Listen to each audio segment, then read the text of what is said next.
Garden area ng hotel. Ang ganda. Pag sa, sa gabi ito, maganda to. Marami po siyang lights and i-open po. Pero wala kayong parang bar dito. Wala. Yung, kung gustong mag-inom gano'n. Kasi mostly sa hotel meron gano'n kuminsan. Meron lang po kami, nagbebenta po sila sa mga resto, pero wala po talaga like party, po. Wala sila. So, for dine-in lang talaga. Pero pwede po sila mag-inuman just in case. Pwede sumilip? Yes.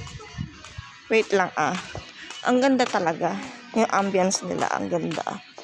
Pang formal to. Hindi siya pang party talaga, pang guest talaga. And for pang business halos po kasi. Kitang-kita na yung air park. Ayun na, Tapos, yun na yung mga nyo, yung mga rooms nyo. Yes po. Ayun na yung mga From rooms. 4th floor po to 16th na po yung mga rooms. Ilang, Meron po kaming ilang unit kayo dito?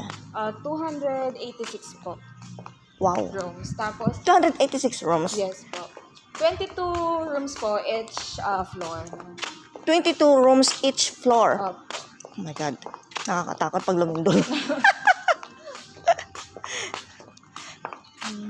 Saan ba? Ito yun.